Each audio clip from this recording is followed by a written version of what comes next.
Hello, I'm Leah Gonzalez, and welcome to another edition of Hoods, A Night in the Old Town. Today we will be learning about one of Chicago's oldest and most interesting neighborhoods, Old Town. The city of Chicago has an active social scene and never leaves you without something to do at night. However, not all of Chicago's neighborhoods are one and the same. Old Town is notably one of the best places to have dinner, drinks, see a comedy show, and cap the night off with a fine cigar. But before we get into the nightlife, let's learn a little bit about the rich history of Old Town. Originally, Old Town served as a trade center for Native American nations including the Potawatomi, the Miami, and the Illinois. Old Town was settled by German Catholic immigrants following the Treaty of Chicago in 1833, when most of the indigenous people were forcibly removed. One of these immigrants was Louis Glantz, who arrived from Westphalia, Germany, and opened the House of Glantz Fine Wine Shop in 1888. Louis Glantz became known as the first Schlitz distributor. Essentially, people could have a high-quality drink and have a night out on the town in Old Town before it was even dubbed Old Town. The neighborhood got its name and became closer during World War II when Chicago's Civil Defense Agency delineated a neighborhood defense unit. The unit was made up of a triangular area bounded by North Avenue, Clark Street, and Ogden Avenue. This area was called Northtown. Northtown's inhabitants felt a sense of connection even after the war ended, and in the spirit of community, they began to sponsor annual fairs, which they called the Old Town Holiday. In 1948, the Old Town Triangle Association was formed, and since then, the name Old Town has stuck. Old Town is home to many of Chicago's older Victorian-era buildings. The neighborhood is also home to St. Michael's Church, originally a Bavarian church, and one out of 7 to survive the Great Chicago Fire. Many of the streets and alleys, particularly in the Old Town Triangle section, predate the Great Chicago Fire.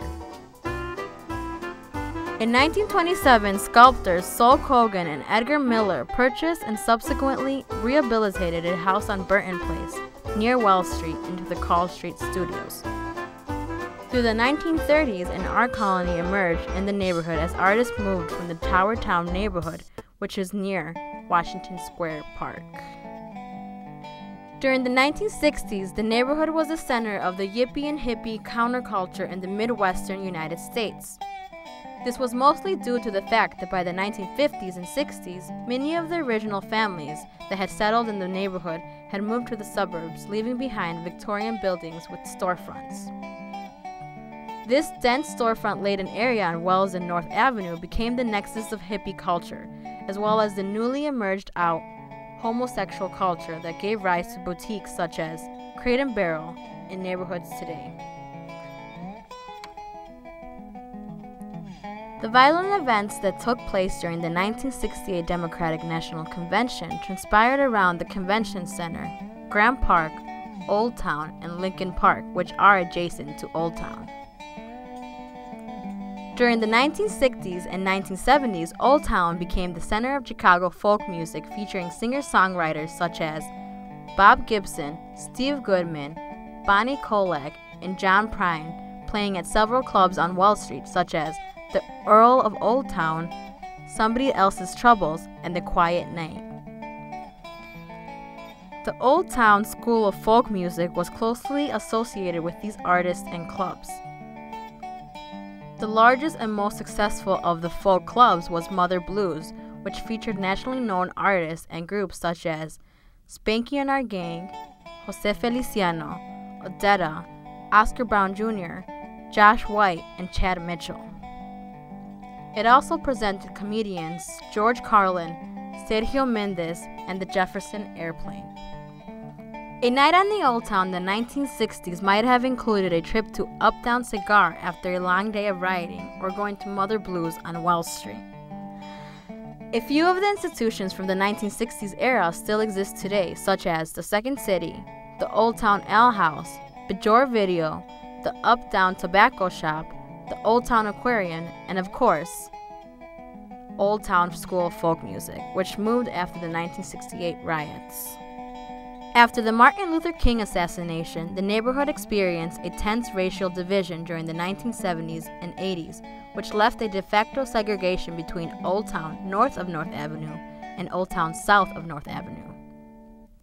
In the early 2000s, this trend has begun to shift towards the gentrification of the area south of North Avenue on Sedgwick, Blackhawk, Hudson, and Mohawk Streets, near the Marshall Field Garden Apartments. The area to the west of these streets, near the North and Clybourne Red Line stop, has been dubbed SoNo by real estate developers.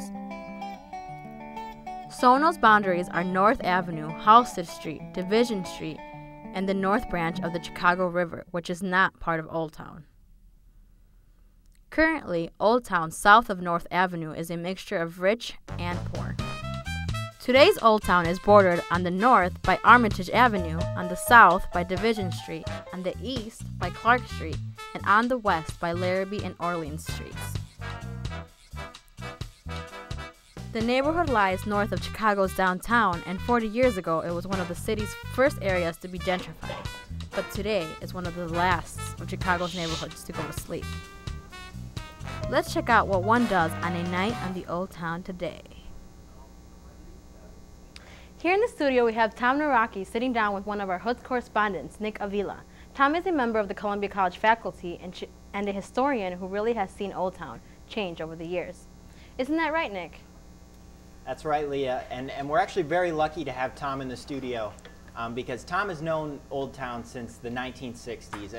And Tom, what initially brought you to Old Town in the 60s? Well, I was probably looking for fun. I grew up in Chicago around Midway Airport, graduated from Fenwick High School in Oak Park in 1965. Was a good kid, good Catholic kid, never got in any trouble. And then I didn't even know about Old Town at all until I went into the Marine Corps right out of high school. And I started coming home on leave 1967, 1968, and had ironically read about Old Town when I was in California or North Carolina.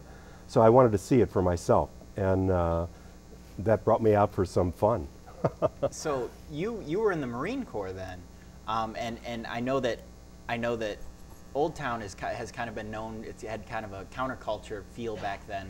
So I'm guessing there was probably a lot of protesting towards the war. Was that the case at all? Well, it wasn't for me. You know, when I would meet people, it would be on a one-to-one basis, and people were really willing to talk to me, and I was willing to talk to them.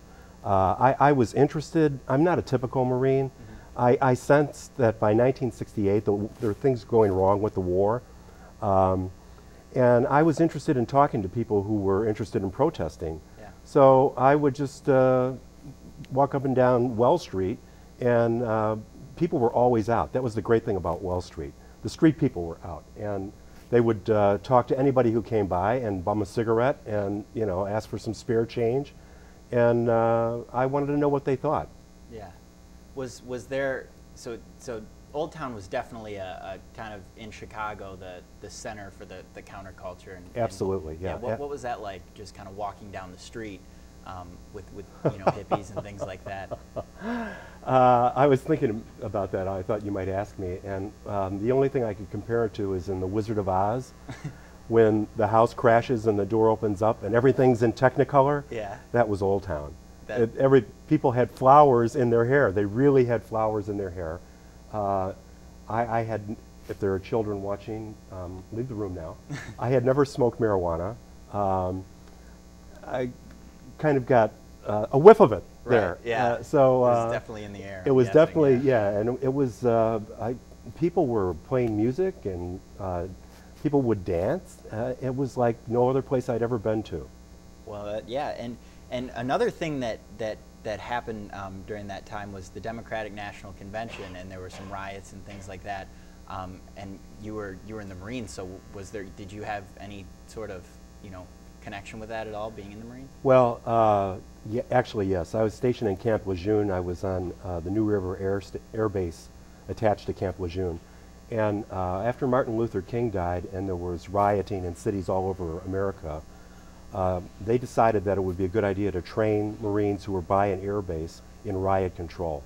So we actually went through training and went through mock demonstrations where we would be in uniform with helmets and gas masks and rifles and bayonets and break up crowds. We were pretty much on standby that whole summer because we knew there was going to be violence, but personally I was terrified because I had met people in Old Town who were protesting, and I thought, my God, I could be on Michigan Avenue or in Grant Park or Lincoln Park putting a bayonet in somebody's face, and it might be somebody that I had become not close friends with, but somebody that I knew and kind of liked. Absolutely.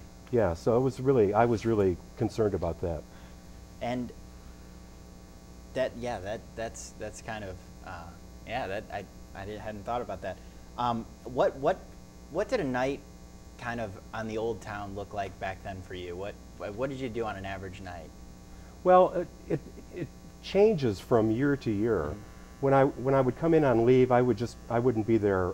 I'd be there for the evening and looking for entertainment.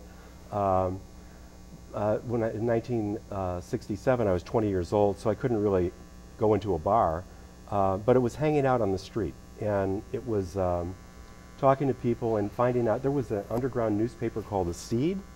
I'd never seen an underground newspaper before. Yeah. It was fascinating, and just to hang around that atmosphere and go up and down and talk to people, and sometimes be invited to parties, it was pretty cool. Now later, by the time I became 21, then I could go into bars, and there were just, the music scene was phenomenal in Old Town. The Earl of Old Town was there, and I think in the video they were showing Steve Goodman and Bonnie Kolak and John Prine, and they were playing in small clubs up and down the street or around the neighborhoods pretty much every night, and the cover was not that much, or if you went during the week there wasn't any cover at all. In fact, I first met John Prine. When I got out of the Marine Corps, I moved into an apartment across the street from the Old Town School of Folk Music, and John Prine would come into a bar that I lived next to, and then actually over, called the Fifth Peg, and he was carrying mail in Melrose Park. He would come to the Fifth Peg and play open mic nights for no money, just free beer. Yeah. And there were times when he'd be wearing his mail uniform, and ironically I was carrying mail. So we'd both be hanging out of the bar in our mail uniforms. Well, that is that's incredible. Yeah, that's great. Well, we would like to thank Tom for being in the studio with us, and just a lot of fantastic insight on Old Town. Thanks, Tom. Thank you. Now that our background of Old Town is complete, stay tuned because coming up after the break, alcohol. Hoods will be right back.